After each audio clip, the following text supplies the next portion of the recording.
everyone, how are you all?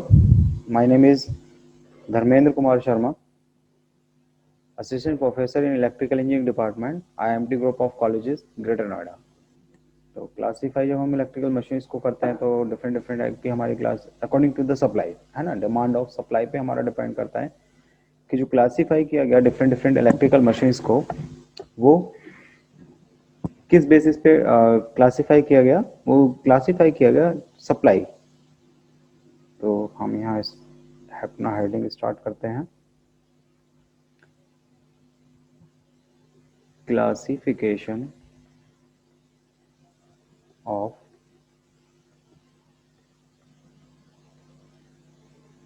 Electrical machines.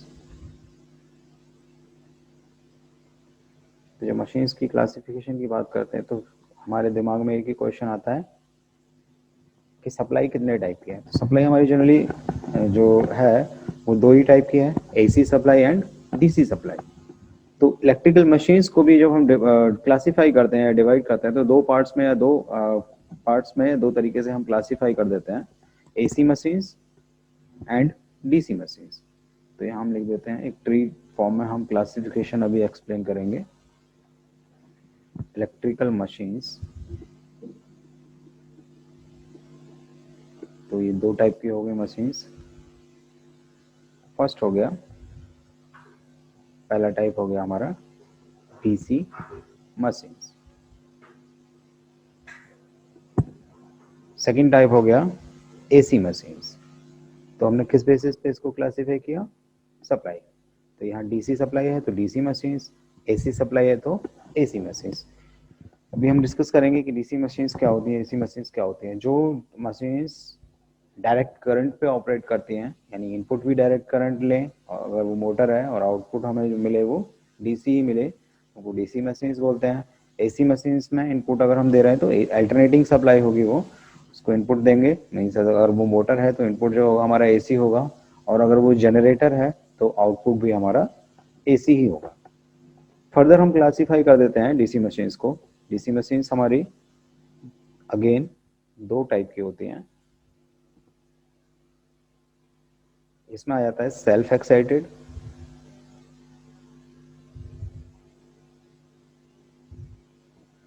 DC machines, second आता है separately excited.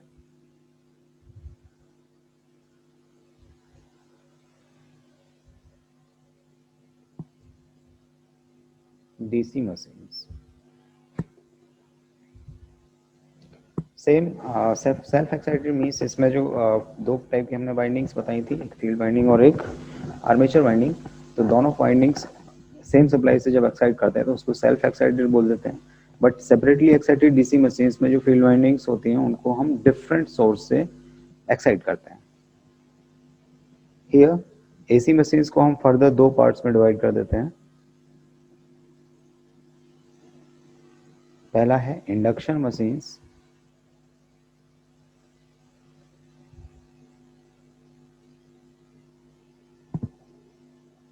Second synchronous machine.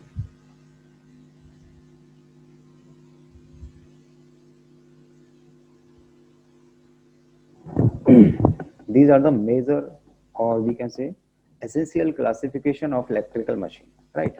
तो हमने यहाँ देखा इलेक्ट्रिकल मशीन्स दो ही टाइप की हैं, डीसी और AC, according to the supply available. तो उसी के अकॉर्डिंग हम यहाँ इन मशीन्स को आज इस लेक्चर में डिस्कस करने वाले हैं। तो हम पहले स्टार्ट करते हैं डीसी मशीन से।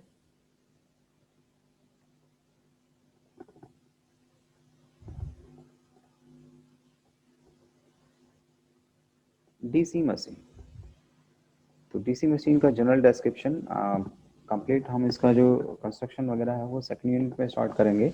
यहाँ हम केवल जनरल डिस्क्रिप्शन देंगे कि what is DC machine. DC machine generally क्या होती है?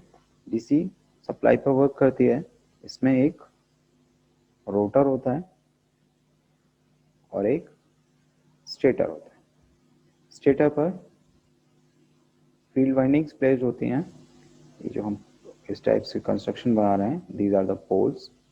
इन पोल्स पर ही हमारी फील्ड वाइंडिंग्स प्लेस होती हैं। अगर हम ये कहें कि ये हमारी फील्ड वाइंडिंग्स हैं,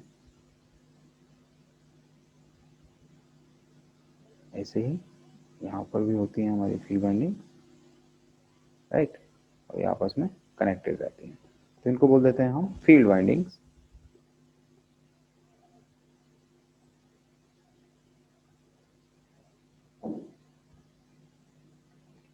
फील्ड वाइंडिंग्स किसकी बनी होती हैं? कॉपर। हम जनरली कंडक्टर के लिए दो ही मटेरियल का यूज़ करते हैं, या तो कॉपर या एल्यूमिनियम, बट एल्यूमिनियम हम मशीन्स में यूज़ नहीं करते, क्योंकि एल्यूमिनियम का जो रेजिस्टेंस होता है या रेजिस्टिविटी हम कह सकते हैं, वो एज कम्पेयर टू कॉपर ज़्यादा होता है। मीन्स कंडक्टिविटी जो होती है वो कॉपर की अच्छी होती है एज कम्पेयर टू एल्यूमिनियम। तो कॉपर की वाइंडिंग्स हम यहाँ पर यूज़ करते हैं, जो चाहे वो फील्ड वाइंडिंग है चाहे आर्मेचर वाइंडिंग, राइट। जो हमारा मिडिल पार्ट है, रोटेटिंग पार्ट जिसको हम बोलते हैं, उसको बोलते हैं रोटर, और रोटर की आउटर पेरीफेरी पे जो वाइंडिंग्स प्लेस होती हैं वो होती हैं आर्मेचर वाइंडिंग्स। तो हम यहाँ पर एक डायग्राम बना दे रहे हैं। सेंटर पॉइंट होता है,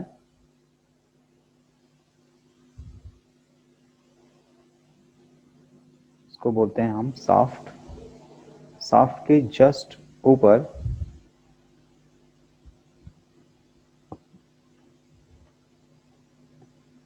शाफ्ट के जस्ट ऊपर हमारा रोटर कोर प्लेस्ड रहता है। रोटर कोर, शाफ्ट हो या रोटर कोर हो, इसको हम जनरली सिलिकॉन स्टील लैमिनेशन से बनाते हैं, स्टील लैमिनेशंस, और रोटर की अपर पेरीफेरी में स्लॉट्स कट कर देते हैं। स्लॉट्स किस लिए कट करते हैं, यहाँ पे मैं दिखाता हूँ आपको। इस टाइप से स्लॉट्स कट रहते हैं आउटर पेरीफेरी में, और ये कंप्लीट रहते हैं, पूरे रोटर पेरीफेरी में कंप्लीट रहते हैं, राइट। इन स्लॉट्स में हम कंडक्टर्स प्लेस कर देते हैं। कंडक्टर्स मीन्स कॉपर वाइंडिंग्स को हम यहाँ पर प्लेस कर देते हैं, और जो रोटर पे वाइंडिंग्स प्लेस की जा रही हैं उनको हम बोल रहे हैं armature windings, right. Armature windings का कनेक्शन जो होता है, यहाँ पर एक कोमोटेटर लगा रहता है। कोमोटेटर क्या है? Commutator is made up of copper segments, right. ये डिफरेंट डिफरेंट सेगमेंट्स हैं, हर सेगमेंट्स के बीच में एक लैमिनेटेड लैमिनेशन प्लेस्ड रहता है, और हम हर कॉपर पीस को या सेगमेंट को एक साथ पंच करके एक सिलिंड्रिकल फॉर्म में रोटर के शाफ्ट पर, यहाँ पर इस पोजीशन पर प्लेस कर देते हैं। यहाँ कोमोटेटर सरफेस और शाफ्ट सरफेस एक दूसरे से अनइंसुलेटेड, सॉरी इंसुलेटेड रहता है। इंसुलेटेड का मतलब इन दोनों का आपस में कोई इलेक्ट्रिकल कनेक्शन नहीं होता है। सेम जो आर्मेचर वाइंडिंग्स हैं उनको हम हर सेगमेंट से कनेक्ट कर देते हैं, प्लस जो कोमोटेटर है उसका रोटर कोर से भी कोई डायरेक्ट कांटेक्ट नहीं होता है। मींस जो कोमोटेटर है हमारा चारों तरफ से सेपरेटेड रहता है। तो दिस इज द कोमोटेटर। कोमोटेटर का काम क्या है? रेक्टिफाई करना, यानी ये एसी को डीसी में कन्वर्ट करता है। तो this is the mechanical rectifier. अब ये रेक्टिफायर, ये हमारे यहाँ पर आर्मेचर वाइंडिंग्स रहती हैं, और आर्मेचर वाइंडिंग का कनेक्शन हमारा कोमोटेटर सेगमेंट्स पर हो गया। सेगमेंट्स के जस्ट ऊपर स्टेटर साइड में, यानी कि जहाँ रोटरी मोशन नहीं है, वहाँ पर हमारे दो brushes means a pair of brush, that may be 2 और 4 और 6 नंबर ऑफ पेयर्स रहेंगे। मीन्स एक पॉजिटिव के लिए, दूसरा नेगेटिव के लिए। तो एक पॉजिटिव एक नेगेटिव के लिए हमारे पास दो ब्रशेस लगे रहते हैं। ये हम ब्रश होल्डर में प्लेस करते हैं। ब्रश होल्डर हमारा स्टेटर साइड में प्लेस होता है रोटर के पे, रोटर के जस्ट ऊपर। तो यहाँ पर ब्रशेस हमारे इसलिए कनेक्ट किए हैं जिससे कि हमारा रोटेटिंग मीडिया से स्टेशनरी मीडिया में इलेक्ट्रिकल कनेक्शन बन सके। मीन्स अगर हमारी कोई सप्लाई हमें रोटर को देनी है तो इन ब्रशेस के थ्रू रोटर तक पहुंच सके, या अगर जनरेटर का केस है, अगर कोई सप्लाई हमारी रोटर में प्रोड्यूस हो रही है, जनरेट हो रही है, तो उसको हम टर्मिनल पर बाहर ले सकें। तो ब्रशेस जनरली जो मेड बने होते हैं वो कार्बन के बने होते हैं, और उनका काम होता है करंट को कलेक्ट करना। अब इसको हम इसमें प्लेस कर देते हैं। अब अकॉर्डिंग टू रिक्वायरमेंट, अगर इसको हम एज ए मोटर रन कराते हैं तो इलेक्ट्रिसिटी इसको सप्लाई हम देते हैं, और रोटर स्टार्ट्स रोटेटिंग। अगर वो रोटेट करने लगता है तो इलेक्ट्रिकल एनर्जी को मैकेनिकल एनर्जी में कन्वर्ट कर देता है। तो जस्ट एज ए मोटर। और अगर इसी को हम जनरेटर की तरफ वर्क कराना चाह रहे हैं तो रोटर को हम रोटेट कराते हैं, मीन्स मैकेनिकल एनर्जी हम इसको इनपुट पर देते हैं, और वो मैकेनिकल एनर्जी मीन्स एक अगर हम किसी कंडक्टर को किसी मैग्नेटिक फील्ड में रोटेट कराएंगे तो उस कंडक्टर में ईएमएफ इंड्यूस हो जाता है अकॉर्डिंग टू फैराडे लॉ। तो जब ईएमएफ इंड्यूस हो जाएगा वही हमारी इलेक्ट्रिकल एनर्जी होगी। तो this is the DC machine. Next हम चलते हैं एसी मशीन्स पर। हाँ, डीसी मशीन्स में हमने दो टाइप की डीसी मशीन्स बताई। तो उसमें हमने बताया एक सेपरेटली एक्साइटेड डीसी मशीन, दूसरा बताया सेल्फ एक्साइटेड। सेपरेटली एक्साइटेड में हम जो ये फील्ड वाइंडिंग्स हैं इनको separate excitation mean separate source से हम इसको कनेक्ट कर देते हैं। तो यहाँ पर जो फ्लक्स प्रोड्यूस होगा वो सेपरेट सोर्स की वजह से प्रोड्यूस होता है। फील्ड फ्लक्स जो होता है फाई जिसे हम बोलते हैं वो सेपरेट सोर्स की वजह से होता है। बट सेल्फ एक्साइटेड मशीन्स में आर्मेचर वाइंडिंग्स और फील्ड वाइंडिंग्स दोनों को हम सेम सप्लाई से कनेक्ट करते हैं, उसको हम सेल्फ एक्साइटेड बोल देते हैं। सेल्फ एक्साइटेड में भी हमारे डिफरेंट 3 टाइप्स की मशीन्स होती हैं, series machine, shunt machine, compound machine. But we will discuss these different machines in second unit, right? Now we are going to discuss AC machines.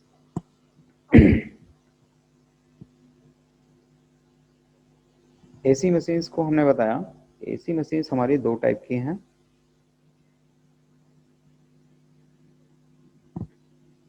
AC machines में पहला आता है इंडक्शन मशीन।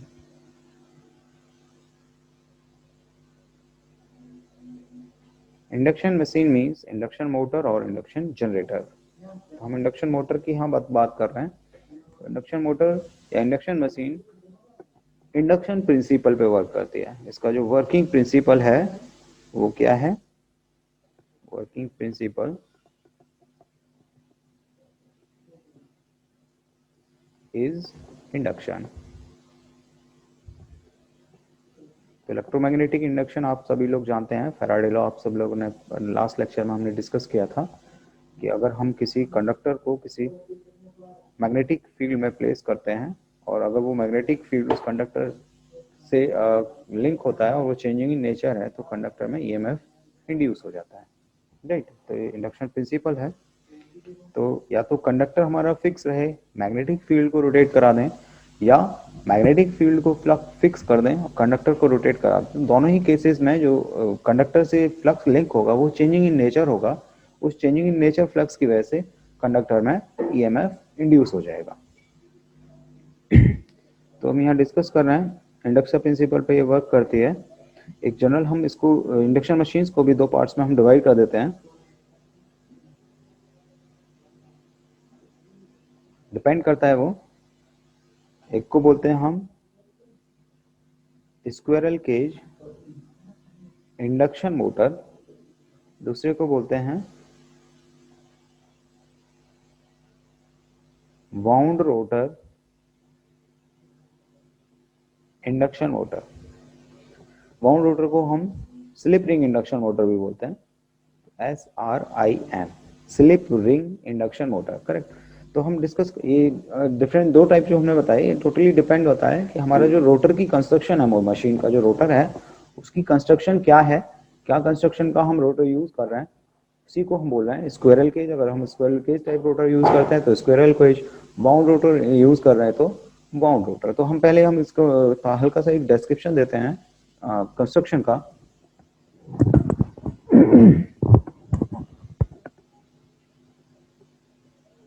तो यहाँ मैं एक रोटर एक्सप्लेन कर रहा हूँ।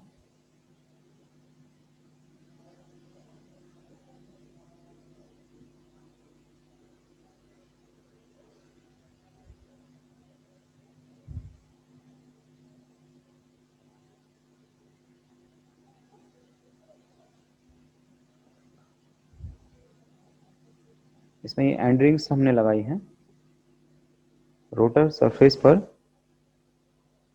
थोड़ा सा स्क्यू करने के साथ स्क्यू में हम यहाँ पर स्लॉट्स कट कर देते हैं। इन रोटर स्लॉट्स में हम रोटर बार्स प्लेस कर देते हैं। बार्स का जो डायमीटर होता है एज कम्पेयर टू वायर बहुत ज़्यादा होता है।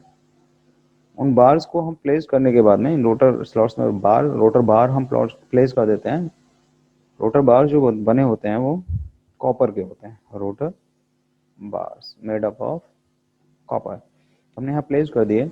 दो सेम मटेरियल की एंड रिंग्स ली, ये एंड रिंग्स हैं हमारी कॉपर की बनी हुई है, उनसे हमने इसको कनेक्ट कर दिया, सारे रोटर बार्स को इससे कनेक्ट कर दिया। तो जब कनेक्ट कर देंगे तो रोटर सर्किट हमारा शॉर्ट हो जाएगा, मीन्स रोटर सर्किट हमारा कंप्लीट हो जाएगा, एक कंप्लीट सर्किट बन जाएगा।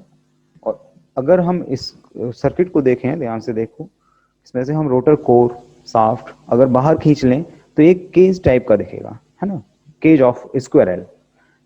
That's why its name is squirrel cage. अगर हम इस रोटर को किसी इंडक्शन मशीन में प्लेस कर देंगे तो उस मशीन का नाम हो जाएगा इंडक्शन मशीन।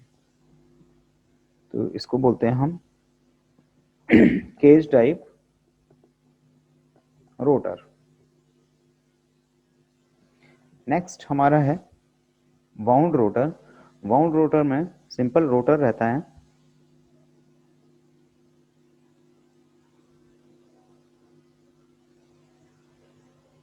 उस रोटर मीन्स एक साफ्ट के जस्ट ऊपर जो रहेगा वो रोटर कोर रहेगी। रोटर कोर की आउटर पेरीफेरी पे हमारे स्लॉट्स कट होंगे। स्लॉट्स में यहाँ पर हम 3 फेज वाइंडिंग्स प्लेस कर देते हैं।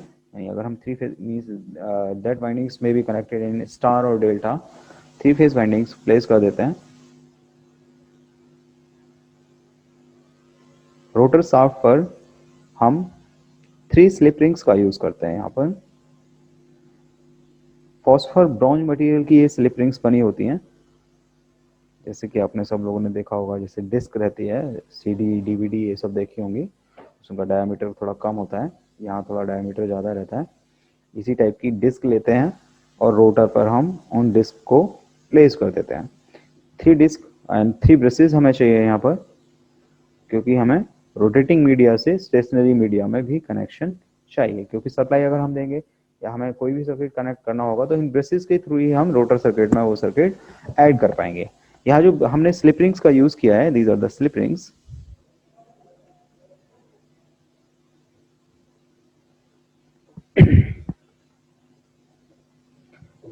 स्लिप रिंग्स ये बनी हुई है हमारी फॉस्फर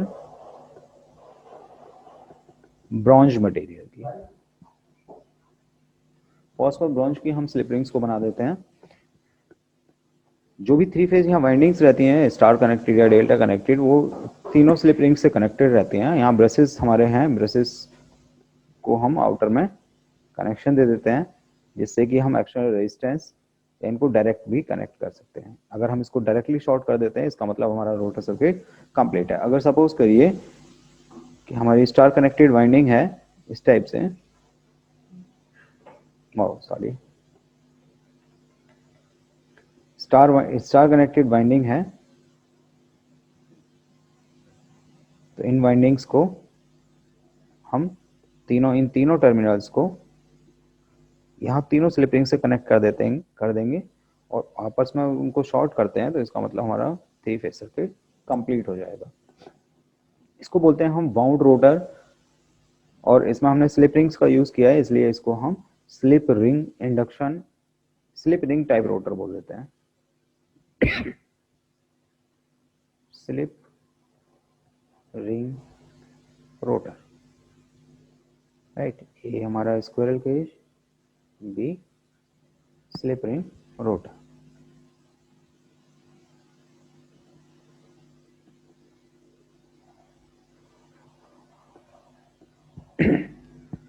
अब बात करते हैं हम जहां इन रोटर्स को कहां प्लेस करें। तो एक स्टेटर हमें चाहिए। स्टेटर का कंस्ट्रक्शन मैं यही बता देता हूं। स्टेटर में क्या होता है, आउटर में फ्रेम रहता है, फ्रेम से जस्ट नीचे स्टेटर कोर रहती है। स्टेटर कोर की इनर पेरीफेरी पर हमारे स्लॉट्स कट रहते हैं।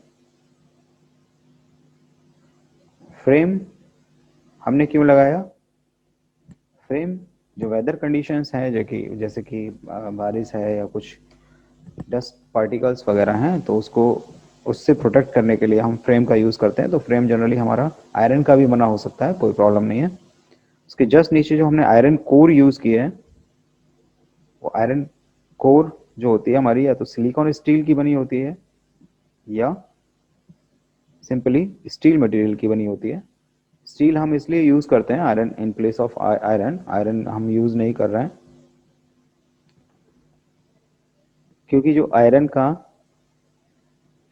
और स्टील की जो परमेबिलिटी होती है वो डिफरेंट होती है।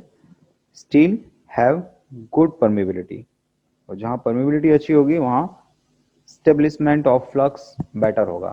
तो इसलिए हम in place of iron steel का यूज़ करते हैं।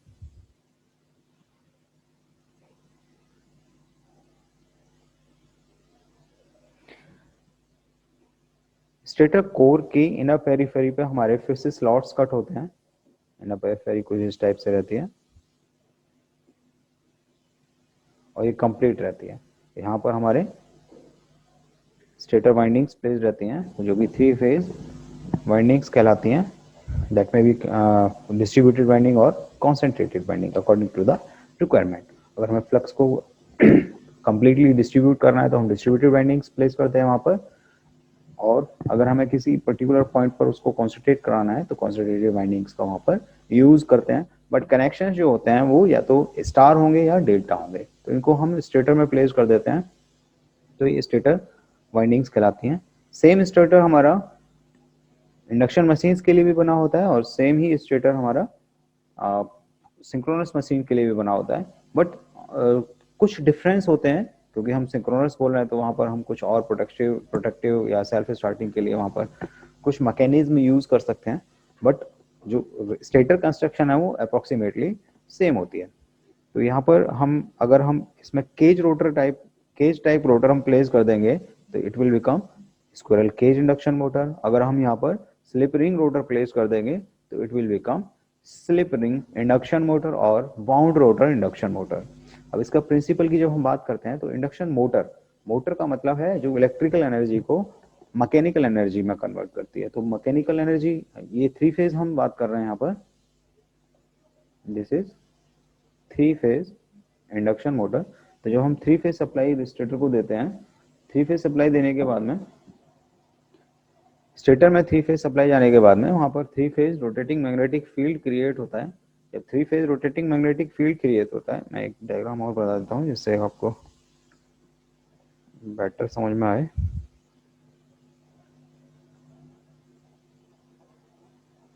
Suppose this is the stator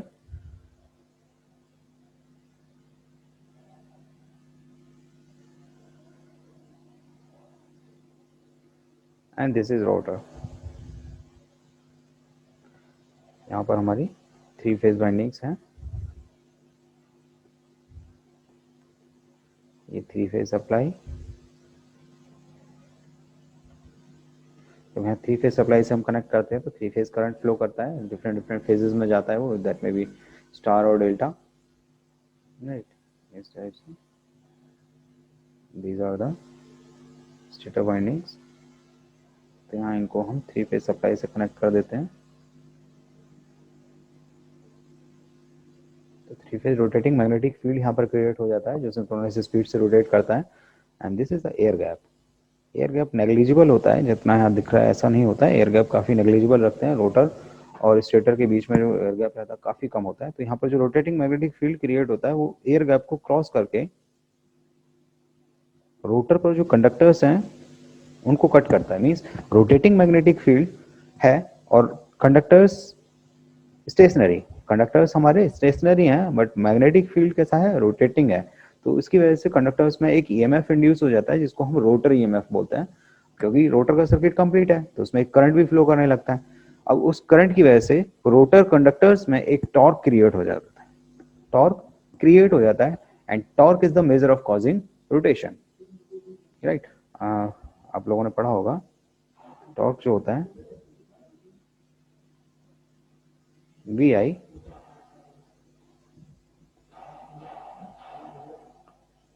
torque हमारा डायरेक्टली प्रोपोर्शनल होता है फाई आई cos phi, राइट। तो यहाँ I जो है वो I2 है, phi इज द फ्लक्स। तो फ्लक्स भी है हमारा, करंट भी है, जैसे करंट प्रोड्यूस होगा, या हम कह सकते हैं due to induction, electromagnetic induction, अगर हमारा फ्लक्स, रोटेटिंग मैग्नेटिक फ्लक्स इस डायरेक्शन में रोटेट कर रहा है तो रोटर भी इस डायरेक्शन में रोटेट करना स्टार्ट कर देगा। तो एक रिलेटिव मोशन यहाँ पर क्रिएट हो जा रहा है, उस रिलेटिव मोशन की वजह से rotor starts rotating in the same direction as the rotating magnetic field. और रोटर क्या चाहता है, रोटर कैच करना चाहता है उसकी स्पीड को, रोटेटिंग मैग्नेटिक स्पीड को हम अगर ns बोल रहे हैं, रोटर की स्पीड को nr बोल रहे हैं, तो ns को nr कैच करने की कोशिश करता है बट कर नहीं पाता। तो इन दोनों के बीच में एक डिफरेंस बन जाता है जिसको बोल देते हैं हम slip,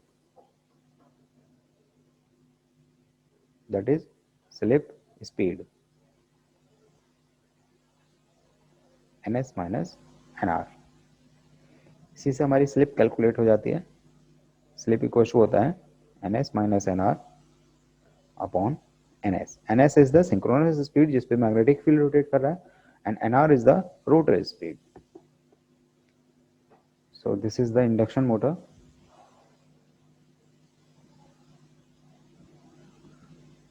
Now we will discuss synchronous machine। Synchronous machine भी हमारी जो वर्क करती है वो एसी सप्लाई पर ही वर्क करती है। इसमें ये भी हमारी दो टाइप की होती हैं।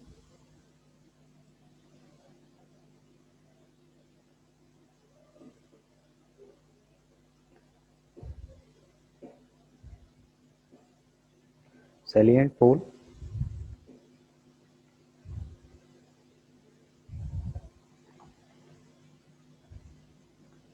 Cylindrical rotor.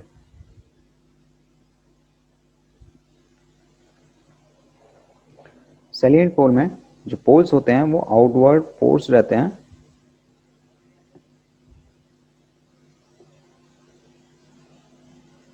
these are the poles N और S, this is the rotor salient pole type, right। Cylindrical rotor में जो पोल्स होते हैं सिलिंड्रिकल फॉर्म में रहता है। यहाँ पर हमारे स्लॉट्स कट रहते हैं,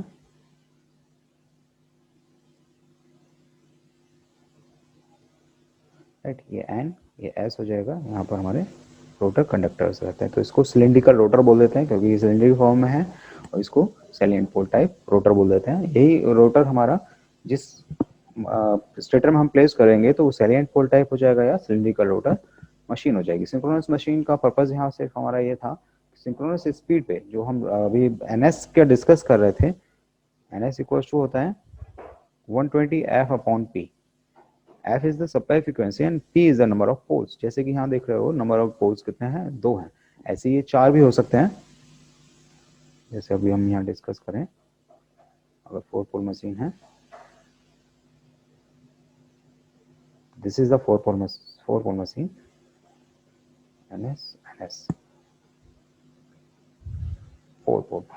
तो यहाँ नंबर ऑफ पोल्स 4, और इंडिया में जो फ्रीक्वेंसी है सप्लाई फ्रीक्वेंसी वो 50 हर्ट्ज है। तो यहाँ पर हम जब कैलकुलेट करते हैं कि अगर हमारी 2 पोल मशीन है तो ये 3000 आरपीएम पे रन करेगी, और अगर 4 पोल मशीन है तो सिंक्रोनस स्पीड जो होती है वो 1500 आरपीएम आ जाती है। तो उस स्पीड पे जब रोटर रोटेट करता है इस एनएस पे, मीन्स वहाँ जो एनआर थी इंडक्शन मोटर के केस में वो लेस देन एनएस थी, बट यहाँ एनआर जो होगी वो ही एनएस होगी, तो उसी को हम सिंक्रोनस मशीन बोलते हैं। ये मैग्नेटिक लॉकिंग पे वर्क करती है। सिंक्रोनस मोटर जो होती है वो मैग्नेटिक लॉकिंग पे वर्क करती है, और जो रोटेटिंग स्पीड होती है वो सिंक्रोनस स्पीड कहलाती है।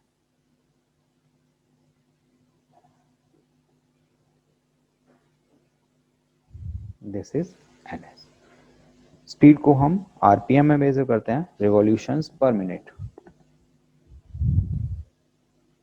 तो here RPM. This is from my side for this lecture, and we will discuss next topics in next lecture. Thank you.